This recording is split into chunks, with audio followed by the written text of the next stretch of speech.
Hello, everyone, and welcome to the next session of CME Palooza Spring. I am Scott Kober, one of the co-producers of CME Palooza, and I would like to welcome you to our next session entitled Beyond Checking the Box to Achieve Commendation, Incorporating Social Determinants of Health to Address Population Health.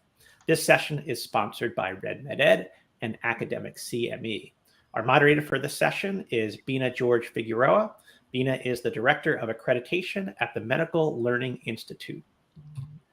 So as with all of our CME Palooza sessions, we'd first like to thank the sponsors of CME Palooza Spring, our gold sponsors, Daiichi Sankyo, Med Learning Group, Physicians Education Resource, our silver sponsors, the Academy for Continued Healthcare Learning, Academic CME, Antidote Education Company, Catamount Medical Education, Hippocrates, Helio CME, Integrity CME, Platform Q Health, Prova Education, RedMedEd, Vindico Medical Education, and our bronze sponsors, Answers in CME, Bonum Continuing Education, CMEology, CME Outfitters, Excalibur Medical Education, Global Education Group, Infograph Ed, Integritas Communications, MedIQ, Paradigm Medical Communications, Postgraduate Institute for Medicine, PriMed, PVI, RMEI Medical Education, and Right Medicine. So there are 3 ways to ask questions during this and all of the CME Palooza sessions. You can use the Creative Educational Concepts text line to send in a question. The number is 267-6660-CME. That's 0263. You can tweet your question to us using the CME Palooza hashtag. And for those of you who may be watching this in YouTube, you can enter in questions within the YouTube chat function. We'll be checking all 3 of these areas throughout the session and throwing some questions that come in towards our panel. So for those of you who want to participate in our audience response system, thank you to Array for sponsoring our audience response system. We use Poll Everywhere. So you can either download the Poll Everywhere app and join the presentation entitled CME Palooza 005, or type the URL that is on your screen into your web browser.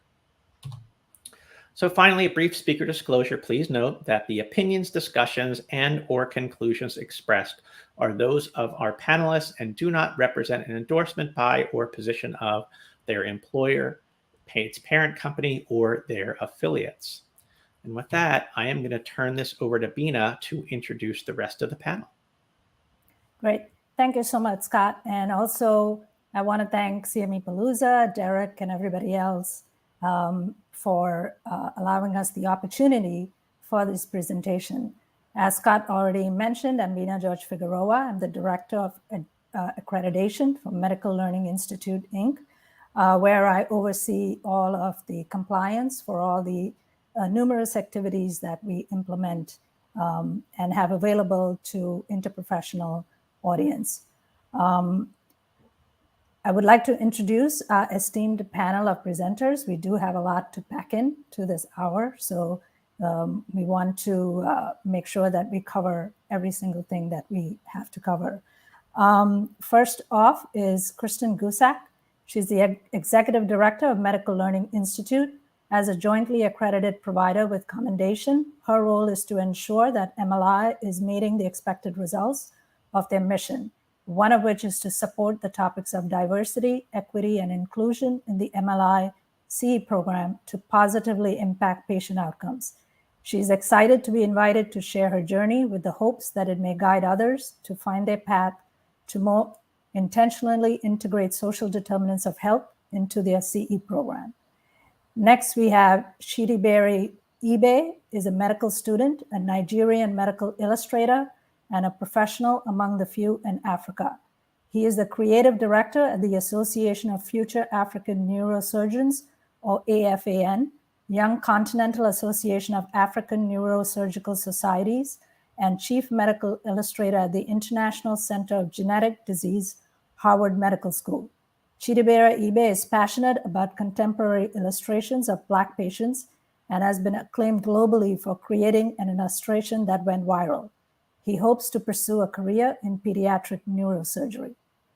Then we have Dr. Rain Rouse, is a pediatric oncologist and physician scientist focused on translating novel immunotherapies for hematologic malignancies like leukemia and lymphoma to the clinic.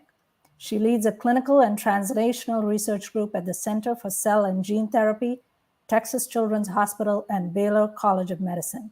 She also serves as a director of cell therapy clinical research, associate director of community outreach for BCM, chief diversity officer for the CAGT, and leads the Diversity in Clinical Trials Task Force. She's a passionate advocate for access and equity in clinical trials and pipeline programs, and serves in leadership roles on the DEI committees of ASH, ASTCT, and ASGCT, and is also a dedicated LLS volunteer. Lauren Berger is the Senior Director, Professional Education and Engagement at the Leukemia and Lymphoma Society. She leads LLS's national professional education, including online and in-person programs for physicians, nurses, social workers, and other healthcare professionals. LLS's CE accreditation program, and collaborates with other organizations to increase reach to healthcare professionals, particularly those treating underserved populations. And lastly, we have Laura Ortiz-Ravik, is the Director for Outreach and Health Promotions at the Leukemia and Lymphoma Society. In her role, she oversees the execution and evaluation of programs that serve and support medically underserved populations, particularly Black Americans and Latinos affected by a hematologic malignancy. Among those initiatives, she is responsible for the implementation of Myeloma Link, a national outreach program that seeks to raise awareness of the higher incidence of myeloma among Blacks and African Americans. So with that said, our session today will address how CE providers can incorporate social determinants of health while planning CE activities to enable them to be a contributor to improving the health and well-being of individuals and the larger population. So to start us off, Kristen, can you give us some perspective of your experience as a CE provider and some personal experience with trying to incorporate social determinants of health in continuing education? Absolutely, Bina. Thanks so much. And thanks for everyone who joined this session. I don't want to spend a whole lot of time talking about what social determinants of health are. I think it's a term that a lot of us are very familiar with, at least on the surface. And I'd venture to say that everybody who's listening understands that social determinants of health do impact the well-being of patients. Things like safe housing, transportation, racism, discrimination, education, health literacy. And now I'm a registered dietitian. I could talk ad nauseum on access to nutritional foods or physical education. We deal with literacy issues, especially in healthcare. So what I'm really hoping that we can talk about today is the practicality of intentionally and appropriately integrating the social determinants of health into our CE programs. And I think that the accrediting bodies have done a great job in making this part of our commendation criteria. And I was thinking, we can really make an impact in this area. And then as I was thinking about it more, we are the people that will make the impact in this area because we are the ones designing this education. And I know all of us can say that we've seen CE activities where social determinants of health are addressed, but they're really not dug into. I mean, the faculty might put up an implicit bias slide and might say, we really should focus on being more aware that we all have implicit bias, but they really don't go any deeper. But to affect this change, we really do have to dig deeper. And I think that we've found as an organization that sometimes those conversations are uncomfortable, but at the end of the day, we've become a better person and we make our educational programs better. So we have to have them. I could give you an example. We've had a lot of conversation over the past year about whether we're able to discuss social determinants of health and not address or not focus on race and ethnicity. And I think we can, but let's be honest and address the fact that we see patterns in marginalized groups, more so in some than others. So I think that these conversations are hard, and they're especially hard too, because we all have different lived experiences. We're all not the same. And so right now, I think that many of us are keeping this on different levels of wanting to keep this at top of mind, Or maybe we're thinking that we're keeping this top of mind, but we all have blinders on. And I think it's okay to say that we all have blinders on, right? I mean, I know for myself, like I'm living in my little world day to day and humming right along and thinking that I'm doing everything that I can do to, help my fellow human beings. And then all of a sudden one day I got hit like a Mack truck. That for me was my aha moment. It was an aha moment that was so profound that I want to share it with you today, because my whole world changed. I could no longer tell myself that I was unconsciously biased.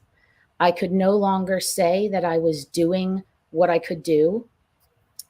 I don't know, Scott, can you move to the next slide, please? Actually, the next one. Thanks. I want to take a moment to just pause on this slide for a minute.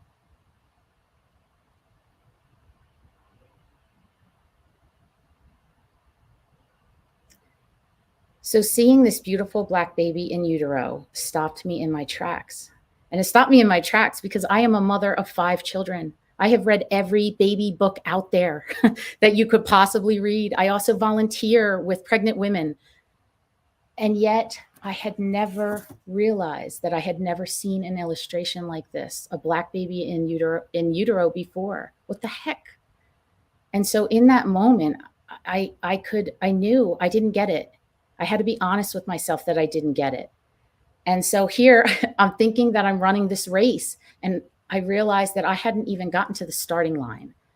And so with that said, I've really had the good fortune to talk to Chidebere Ibe, the medical illustrator who drew that. And I think he's impacted so many people around the world, and he's here with us today. So thank you so much for joining us. I know I shared with you the impact that this picture had on me, and obviously you just completed your first TED Talk in Geneva. So I think it's impacted a lot of other people as well. Tell me about the picture. How did the picture come about? Well, thank you for asking that. So this picture, I actually did this picture last year, October, shortly after I was denied a visa to go to school in Ukraine. I mean, so I was actually in a sad point in my life. I was actually worried and concerned because I didn't know what to do next. Right, I was being denied a visa. I was worried. I was sad. But I had to keep drawing. I had to keep making these images. So I mean, that day I had to sit down at the studio and said, okay, I'm just going to draw a pregnant woman today. I'm going to draw. I'm going to make the baby, sorry, the fetus black and the woman very black. That was my concept actually. So I did that, but as a perfectionist, I was like, oh no, this is not really that nice, But because actually the contrast that I wanted, I didn't really get that. So. Well, I mean, so I was surprised actually the image went viral. I was surprised. So this drawing came at a point in my life where I was sad, I was depressed. I was worried about moving to Ukraine and not having the visa. And I did this, and boom, it went viral. I know, and I find it so inspiring and horrible at the same time. Like, you obviously are using your medical talent and your drawing capabilities and everything to draw something like this. And then I look at, like, this is 2022, and it's just ridiculous that this is now just coming to the forefront. And just as an aside, because we have a lot of providers on, I'm going to make a shameless plug for Jack 14, which is engaging medical students in the health profession, because I think that there are a lot of gaps that they can help draw out for our educational programs. But I know you said your medical school plans were derailed. What are your next projects? I mean, obviously you're gratefully not in Ukraine. What's next for you? Well, for me, being a medical doctor has been the priority, right? So, I mean, so a lot of people ask me options like if I should give an option to being a medical doctor and being the famous illustrator, which would you choose? I say I still want to be a medical doctor because that has been the priority before being famous. So, I mean, from moving forward from here, I'm actually applying to other medical schools and hoping that works out very soon, so that I can resume my studies. And I still have other projects I'm working towards, more of like an initiative I'm working on with my team on how we can empower young people. Because for me, the idea to normalizing the use of image like this is to create a system of young, talented people like me who are willing to do the same thing. Because I understand that the reason why these images haven't really been in use for a long time, because there's been a small number of people who are passionate about doing this similar thing. So the concept is training young people who are passionate about this also, and encourage them to do this, and also empowering them to do this. So and that's a big project for me, which is already in ground already. I have a mentorship class already starting, and how we can train young people, and on and on. There are a lot of projects like writing a clinical textbook I'm working on with some medical doctors in the UK, or some textbook for medical students to use for their studies. So there are a lot of projects I'm working towards this year and beyond. And thank you for that. It's fantastic. I know, Dr. Rouse, we talked about in our planning call, you said you're an African-American physician scientist who teaches medical students, and they're always pointing out these glaring gaps in medicine. So do you think this solution is really going to happen because of the younger generation? Absolutely, I do. And I am biased because I am a pediatrician, and I have always felt like the kids, young folks, adolescents, young adults are going to be our future. And I'm so excited about this initiative. I can't wait to see future Dr. eBay continue to do amazing things. And it's so important because we really need to learn how to even recognize different conditions on darker skin. And that's something that has truly been lacking in my education. So I'm so excited we're on here with all these continuing medical education providers, because I know that you all will be inspired to do the same. Absolutely. Yeah, thanks. I think at this point, Dr. Rouse, we really want to talk about now digging deeper, kind of offering strategies that we can both use personally, obviously, and incorporate in our educational programs to start making this change that needs to happen. So go ahead. Thank you. So I'm going to jump in with our first audience response question here. So for those of you who have Poll Everywhere up, you can call it up. So here's our question. On a scale of 1 to 5, where 1 is I don't see color and 5 is hypervigilance, where do you think you fit? And as I put, be honest, this is an anonymous poll.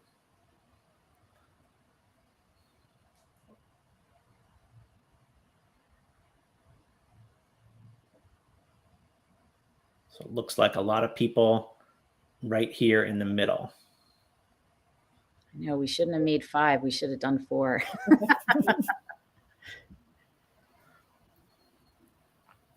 I think this is really interesting, though, because it's truly representative of the spread, right?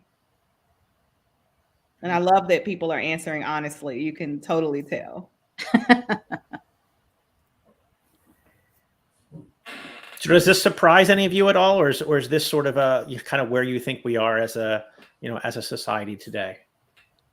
I think in 2022, when I've done these similar polls with other groups, I think this is pretty reflective of where we are in the society. I will say that maybe 4 or 5 years ago, we might actually have gotten some honest A's. Okay.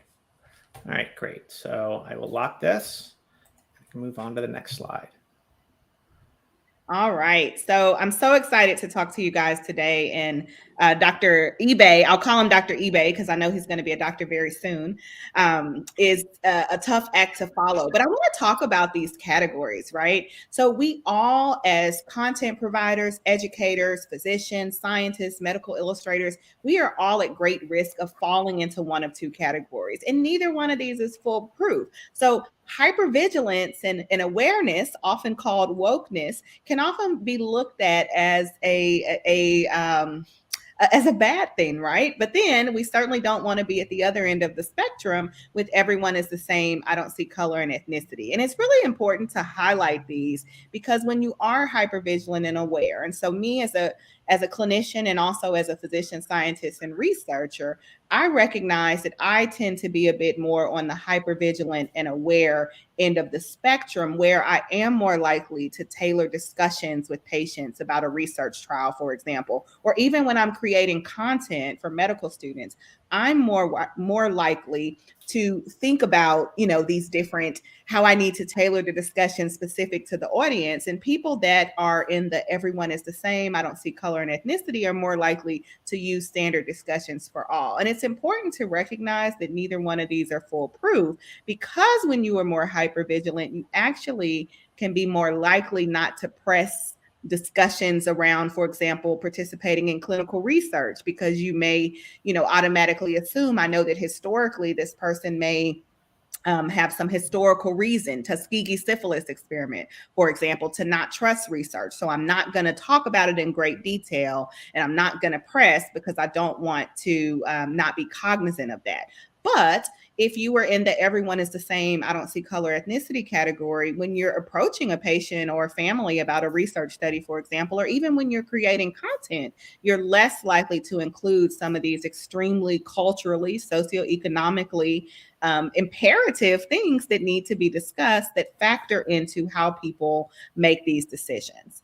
And so what I want to do today, if you can go on to the next slide, is we've all heard about implicit bias ad nauseum for the last few years. As someone who works in diversity, equity, and inclusion outreach, I already know when I give these seminars, often even at my institution or others, that when I mention implicit bias, I expect to see 30% of the room kind of do the, swift eye roll. Oh, here we go again. But I really want to focus, and I'm hopeful our slide will come back on soon, but I really want to focus on how we can counteract implicit bias and using stepwise approaches. Because what I realize is that we talk about it a lot, but we don't actually dive into how can we de-bias ourselves, because it's possible. So the first step is identifying triggers or biases, and we're going to walk through a case where we can practice doing that. And then looking at how can we use these strategies. How can we do perspective taking, reassociation, refuting? And I'm going to tell you what these mean. And I'll tell you that I use these in my everyday life, dealing with patients and families and even other providers. Next slide, please. So before we get started, we're going to ask, and I'll turn it over to Scott. I don't want to steal your thunder. That's okay. I know that we just kind of went through this a little bit, but let's see how much people were paying attention. I know you're going to address this a little bit. So, so which of the following is not a de-biasing strategy? Perspective taking, reassociation, historical experience, or refuting?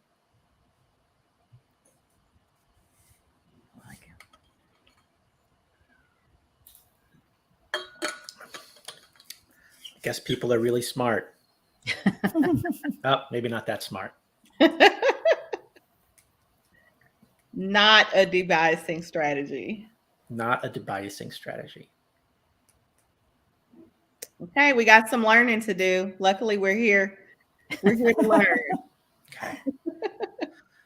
All right. You know what? This is really actually quite reflective of the fact that we talk so much about our biases, but we don't necessarily talk about ways that we can de-bias. Mm-hmm. Okay, great. All right, so let's move on. Next slide. So let's start with the case study. So I'm a pediatric hematologist oncologist. I take care of patients with sickle cell quite frequently. So Dion is a 16-year-old. He has sickle cell disease. He's coming in through the emergency room. He's going into the hospital, and he's had 3 days of pain, typical of his sickle cell pain-related episodes. And when you look at the chart, it says he appears to be in severe pain, and he has been taking pain meds at home, but hasn't had much relief. When you enter the room, you see a young male. He's in significant pain, and there's an elderly woman that's there with him. You assume that it's his grandmother who's intently reading Bible verses to herself. Before entering the room, you look at his most recent medical visits, and it says that the family has been offered hydroxyurea, which is a medicine that is scientifically proven to decrease the frequency of sickle cell crises. And Dion had intermittently been on it, but eventually stopped taking it. And at the last visit, there's a note in the chart that has a quote that his grandmother said, that she's not about to let her grandson be experimented on like these people do. So this is a case that can happen in real life and has happened in real life, but it's also a potential case you could see being used in continuing medical education. And so I want us all to think about some potential triggers or biases that someone might experience when reading this case, whether it's you, whether it's someone else. And so if you can just enter these in the same way you would enter a question, and if you see any, Scott, you can just call them out. In the meantime, I might pick on a couple of people on the panel. And is there anything that kind of immediately triggers you? I'll tell you, as a doctor, if you're working in the ER and you go into the room and you see someone is in significant pain and the caretaker is doing something other than paying attention to that pain, most doctors will say that they may get a little bit triggered by that. Anything else? You may be wondering also why, if she's reading Bible passages, is she really trustworthy of the treatment? And therefore, she may have been influential in him not continuing with the treatment. This is a really great trigger that people often cite. It's called religiosity, and we'll talk about it on the next slide because this is something that we really need to break down. Anything else? Tells you about the role that faith plays in Exactly. healthcare. The role that faith plays in healthcare, and it's different for everyone, right? How we cope through faith. Exactly. And I would look like, where are the parents? Is it the grandmother? Is that, Exactly. Y'all are hitting the nail on the head. Okay, so let's go on to the next slide, and we're going to revisit this case of Dion. Okay, and so remember how we talked about when we have biases, they are subconscious. They are more likely to come out in times of stress, such as working to go in to see a patient in the ER. So there are a few triggers that people commonly cite with cases like this. One is religiosity. We talked about this, where a provider may think, well, the family is leaving everything to prayer rather than science. And is it possible for these to coexist? Or you may assume that the caretaker is uneducated. You may assume, well, they must not want this medicine because they clearly don't understand how this medicine works.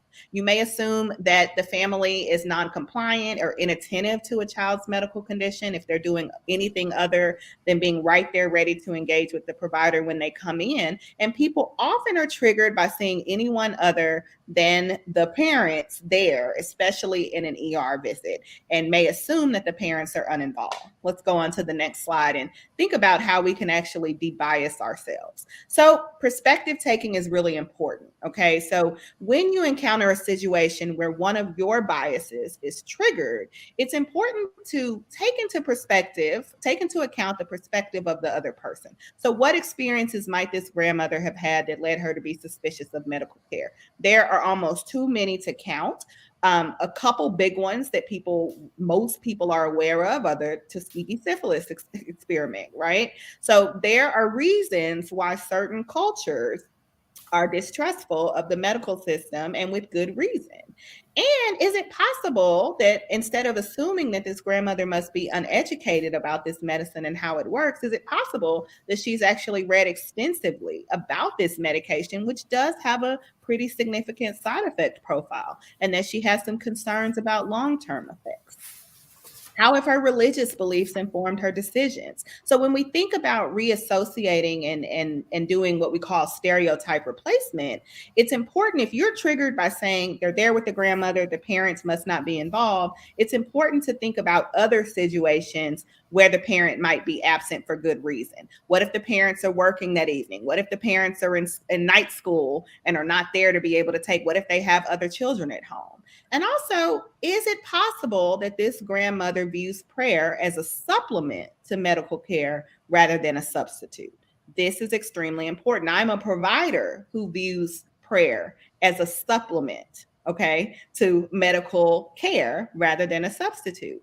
And then counter stereotyping and thinking of other providers, other caretakers who are not the primary caretakers who were able to step up in a situation. So this is really important because when you go into a situation and you're aware of your triggers, or even if you're not in that moment, when you take a step back to think about them, you can think about ways that you can be helpful in asking further questions that may help delineate how you can provide the very best care. And this includes writing CME.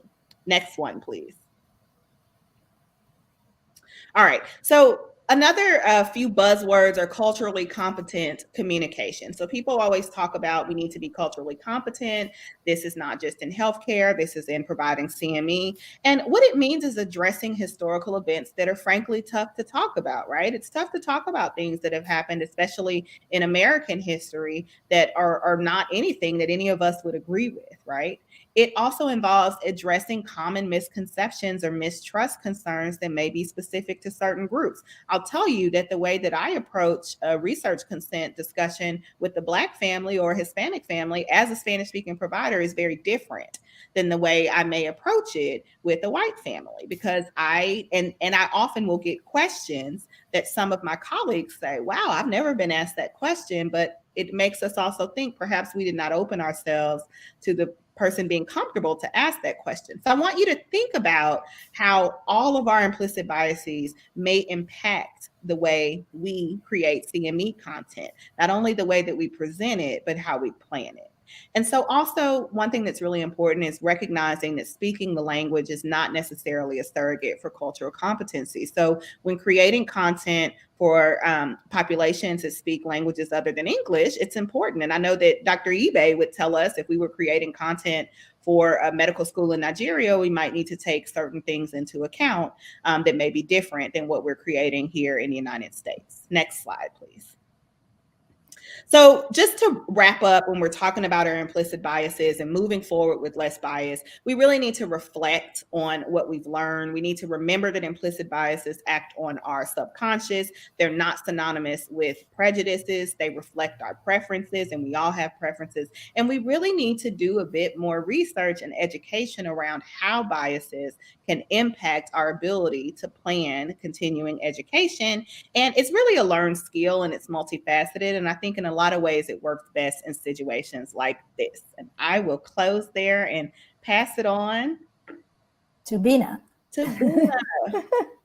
Great. Thank you, Dr. Rouse. That was great for helping us to dig deeper into our various biases that may have an impact on social determinants of health, and also the strategies to help overcome it. I think the case study was very helpful for us to kind of look at things in a different way, and we'll kind of keep all those things in mind. So when we talk about JAK 18, and we want to dig a little deeper into JAK 18. So JAK 18 is the provider identifies and addresses factors beyond clinical care, for example, social determinants that affect the health of patients, and integrates these factors into accredited IPCE and or CE. So as we plan activities, we have a lot to consider to ensure that we incorporate and effectively address social determinants of health. And it really has to be specific to the content. So you can't just blanketly put an item for social determinants of health and say, yeah, we've covered it, and that's it. So keeping that in mind, and I'm going to revert back to Kristen, can you share some perspective on a few things? Who has the responsibility to incorporate these elements into a CE activity? Is it the planners? Is it the faculty? And how do you envision going about doing this? Thanks, Bina. I think it's all of the above. I mean, so I could just tell you what we've done over the course of a couple of years now that has worked for us. Is really, obviously, the first step is figuring out which social determinant of health is relevant to your education. I mean, there might be many, but you're not going to try to save the world in one program. So pick one and be intentional about it. Are you dealing with diversity in clinical trial enrollment? Or is it a health literacy issue? But as you pick it, and I think that what Dr. Rouse said is that recognize that you might not be the right person to identify what that is. But your role as designing this content is to be a facilitator to help others to identify what that is. And I would say, Bina, that you can't just rely on faculty, because a lot of our faculty do this all the time and they're used to just saying the same things. And so they might be conditioned to just talk about it on the surface level. I think you really need to look at your network. Who is in your network that can best address this? What organizations do you have relationships with that do this on day in and day out that can help you with that? And ask yourself if you need to bring new people into your network in order to do that. So I think that once now you've figured out what your social determinant is that you want to focus on, I would stress, ask yourself, what behavior, skill, or strategy do you want to change? What behavior, skill, or strategy are you trying to change? Because by asking that question, you will be on the right path to putting in the pieces in your activity that will invoke that change. You have to always tie It's not just social determinants of health. What is the behavior of that social determinant that you want to change? So, and then going back to what Dr. Rouse said earlier, how do you integrate it into your activity? And so you have to ask yourself, like, you know, you said implicit bias. I know the word implicit bias turns people off, or they think, oh, well, I don't have to listen to this because I don't have implicit bias, you know? So maybe you want to be super secret stealth ninja, you know, and not actually say the word implicit bias, but incorporate it in a case study like we just did with Dion above, to help people to recognize that they might have an implicit bias without explicitly stating it. So, you know, maybe for us as educators, you're doing a case study where the patient is homeless, or maybe that patient, I mean, more details than we're used to providing, lab results and that sort of thing. Like maybe they've missed several appointments, maybe they show up and their parents aren't present. You know, if you let your learner go down the path of believing that a Bible reading grandmother is not a scientist, and then you offer some debiasing strategies after they've already kind of made that association in their head. Oh gosh, this is grandmother, you know, maybe like, shoot, I was thinking that, oh my gosh, you know? And so, and learners are a lot of times obvious with themselves. I mean, they are, I think people are trying to get better with this. So I'd argue that let them make the assumption in their head and then let them grow from that experience. Dr. Rouse, did you want to say anything? I'll just say one thing. I just was triggered in a good way by the last thing that you said, is that often the learning that occurs happens internally. Okay. Mm-hmm. You can see people having those aha moments when you provide the case and then you provide a little bit of feedback, or you work that into the answer or the structure, and you see people thinking, oh, I did kind of make some assumptions about that grandmother. And I think it's important to recognize when creating CME for activities like this, is just because you don't have a ton of questions or comments and people outwardly sharing in the way that we typically would if it was an open shut right or wrong answer, it does not mean that it's not successful. And I've had a number of people follow up after doing kind of not named implicit bias, but including biases and debiasing strategies, and say, you know, that was actually really helpful for me because it made me open my eyes. Mm-hmm. Yeah. Yeah. But with that said, like, you know, some of these things are really heavy lifts. I mean, they are. You've got to, you know, with everything we're trying to balance in our life, you know, I get it. It really is a heavy lift. And I think a lot of times we say, well, we're not the expert in that, but we are the expert in that. We are the experts in developing content for educational activities. And so, you know, we can't pass the buck on this. And I don't think a lot of us want to, but let's flip this and think what an opportunity we have to make this difference and kind of resonate with the power to change this. But, you know, inviting LLS, this is one of the organizations that really has a pulse on a day-to-day basis about these issues. And I'd like to introduce Lauren Berger and Laura Ortiz-Ravik to talk about some of the stuff that you're doing at LLS that is practical, that is making an impact. Thank you.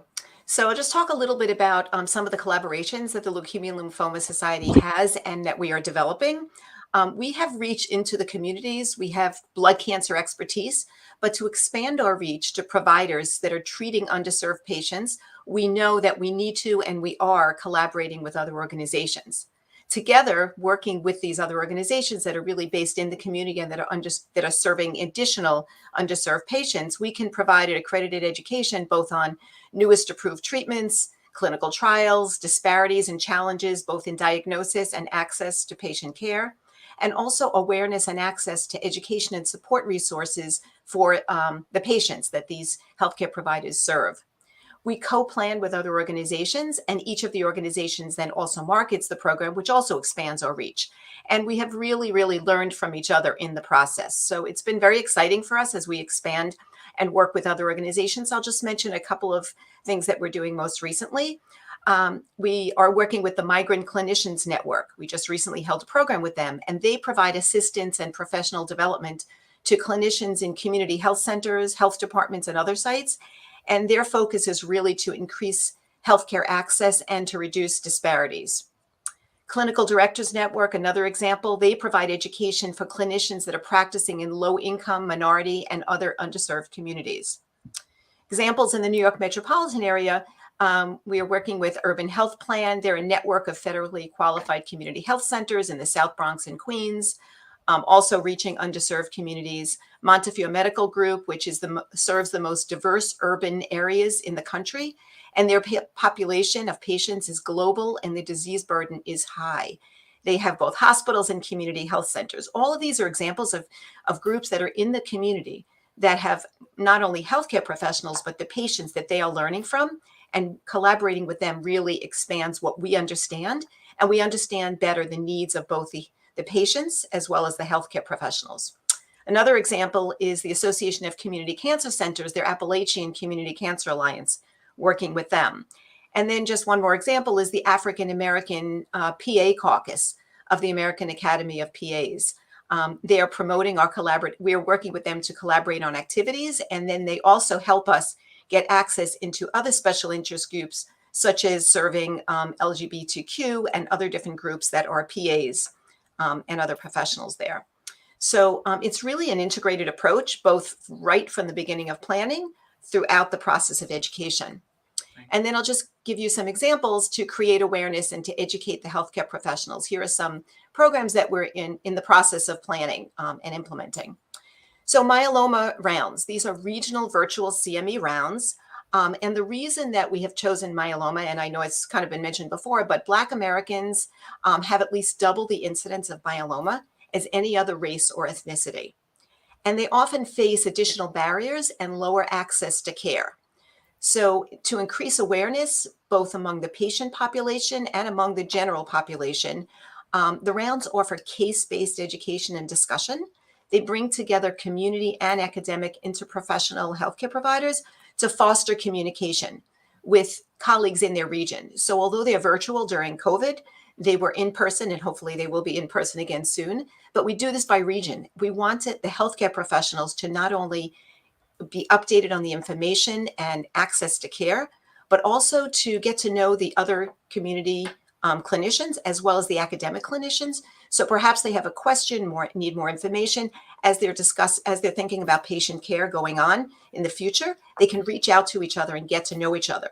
So right now we're doing, as I said, Zoom screens. We encourage interaction, and hopefully within these regions that there are really the highest incidence, we will continue to not only plan virtual, but then get people together in person. And early in the planning, we involve the providers that are serving patients in those regions that have high incidence of myeloma among Black Americans. We educate both on the incidence of myeloma as well as access to treatment and resources for patients. I mentioned before that the Migrant Clinician Network, we just recently presented a program for them, a virtual program, working with them, I should say, on pediatric leukemia and its impact on children of Hispanic and Latino origin. We presented in Spanish versus presenting in English and then perhaps interpreting. This time we presented in Spanish with simultaneous interpretation in English, and really interesting learnings. But this program, and Laura's going to talk a little bit more about it, but we really want to reach the bilingual healthcare providers and the community health workers. And then on our podcast episodes, some recent episode topics are addressing healthcare disparities in cancer care and addressing LGBTQI cancer patients and supporting them. And then working with Kristen and her team in collaboration with Medical Learning Institute, we launched a 4-part series on CAR T-cell therapy targeted to community oncologists. And an example of one of the patients that was included in this healthcare professional video, the patient was of Chinese heritage, and she discussed the challenges of trust, the related issues to medical care, including her family wanting her to be treated by a Chinese-speaking oncologist. And so was that oncologist providing the most up-to-date treatment and care? Were they informed and educated, or did she need to go to someone else as a second opinion or perhaps for additional treatment, as she ended up doing? But that was a real trust and concern issue for her family. So she talked a little bit about that. And one more example I just mentioned is we're developing a fact sheet for healthcare professionals that will include patient resources, and that's on food insecurity. And as many of you know, food insecurities complicate a patient's ability to manage their disease and their treatment, and to properly care for themselves. And sometimes they really need to make a decision between purchasing the appropriate and healthy foods and choosing between medical care. So it's important for clinicians to be aware not only of the issue, but of the proper screening tools and the various resources that are available for their patients. So it's through some of these examples, this really helps us get into the community, get to know what the patient's needs are, get to know what's going on in those communities, and really plan education programs with the community physicians that are treating the underserved patients. And oftentimes in the community may be underserved themselves because of the lack of education that they may have and the time, because blood cancers are really rare among other oncology issues and diseases. And so it's really hard to keep abreast. So we're trying to get into the community and provide them with the most appropriate and logical information, education, and resources. And now happy to turn it over to Laura Ortiz-Ravik, my colleague. Thank you so much, Lauren. So I'll talk a little bit more about the work that we do to connect providers more deeply to the families they serve through partnership with trusted stakeholders in the community. As you can see on the screen, one of the ways in which we do that is through Myeloma Link, which is our national outreach program to raise awareness of the higher incidence of myeloma in the Black community. We partner with key local and national institutions that have the trust of the Black and African American communities, and trust is the key word here, to conduct extensive outreach in selected cities across the country. And it's really a program that is led at the grassroots level by our patient and community outreach manager. And through them, we host patient education programs in which we invite myeloma experts to have an open dialogue with the Black community and those impacted the most by myeloma. And what makes this interesting for the provider is because through these patient and community outreach programs, we provide opportunities and a platform for physicians and other providers, not only to connect, like I said, more deeply with the community and educate patients and families about myeloma, but also to learn themselves about what are the triggers in these communities? What are some of the, how can they gain a deeper understanding of the issues, the barriers, the challenges associated with access to optimal care, including clinical trials, and how these communities see themselves in the context of healthcare. So it's an opportunity for patients to learn about myeloma and what are some of the newest treatments in myeloma, but an opportunity for providers to learn more about the patients they serve, the communities where these patients live, and what else happens around that cancer diagnosis that doesn't get discussed in the appointment, in the 10-15 minute of the appointment. So it's taking the provider out of the clinical setting and bringing it into the community to really integrate that expertise more intentionally in the community.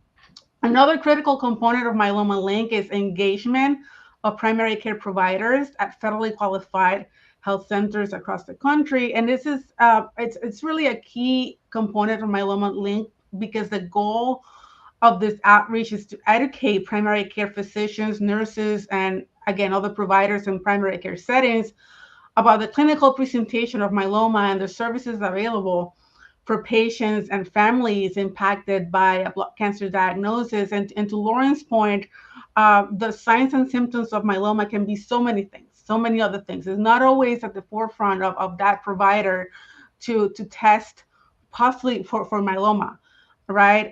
So PCPs are truly considered one of the first and most critical links for prompt diagnosis and treatment initiation for patients of myeloma, and they play a key role, a major role, should we say, in recognizing the symptoms, ordering the diagnostic tests, making prompt referrals to hematology oncologists. So as we know, early referrals to a hematology oncologist is key for patients with myeloma. So our job here is to support these providers through that journey and to make sure that they have the resources, the knowledge that they need to make a timely referral to a hematology oncologist.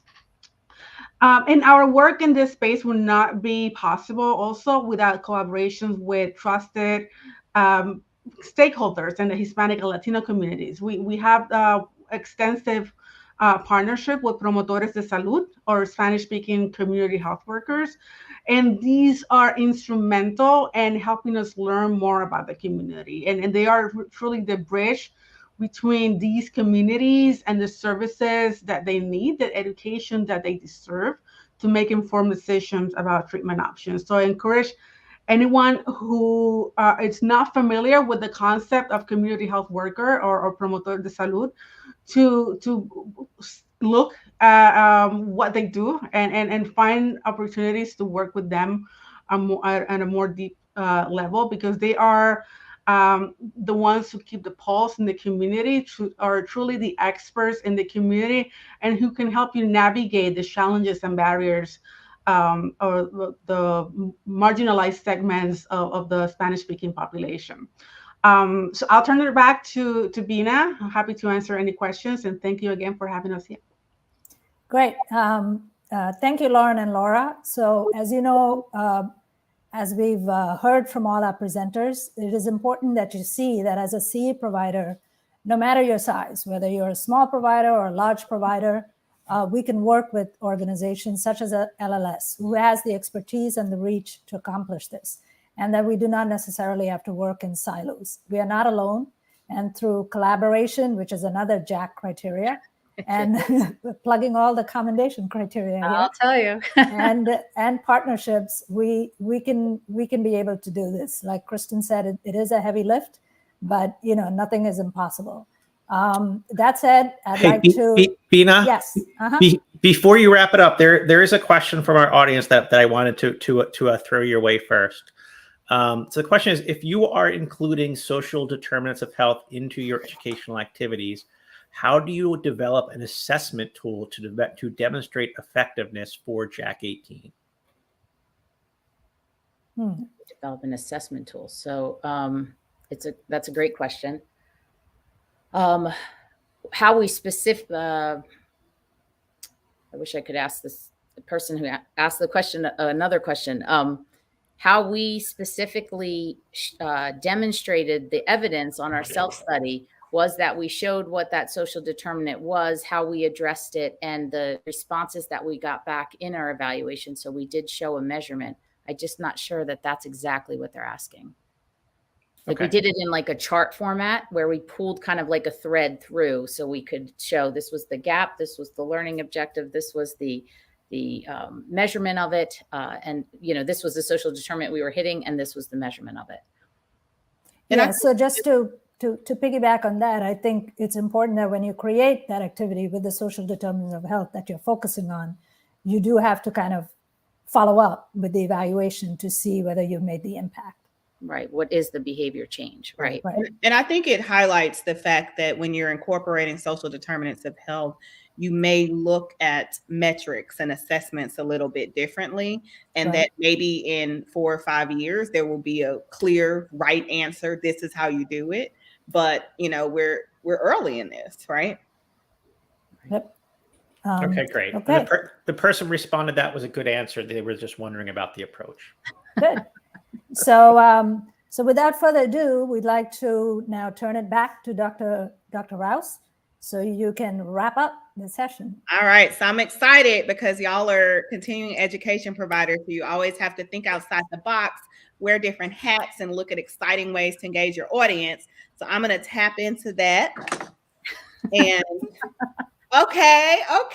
The panelists are getting ready. I'm going to give y'all a literal wrap it up. No, that is not a typo. So do whatever you feel inclined. If you feel like you need to sway to the beat or snap your fingers, you can do so. So I'm showing you that educating about anything can be fun.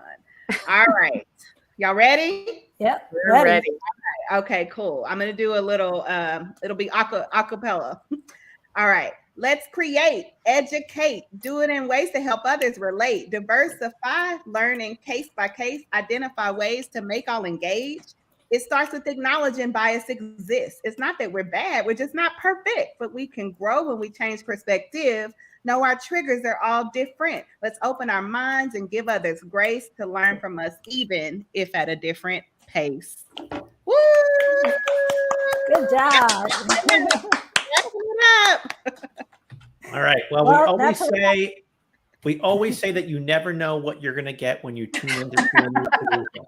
So I will say, I believe that is our first wrap in 9 years of doing this. All right. Hey. All right. So for those of you who are watching this session, either live or the recorded version, if you could please click on the survey link at the bottom of the live tab, give us a sense of who's watching, what you think, suggestions for the future. It's just a few questions.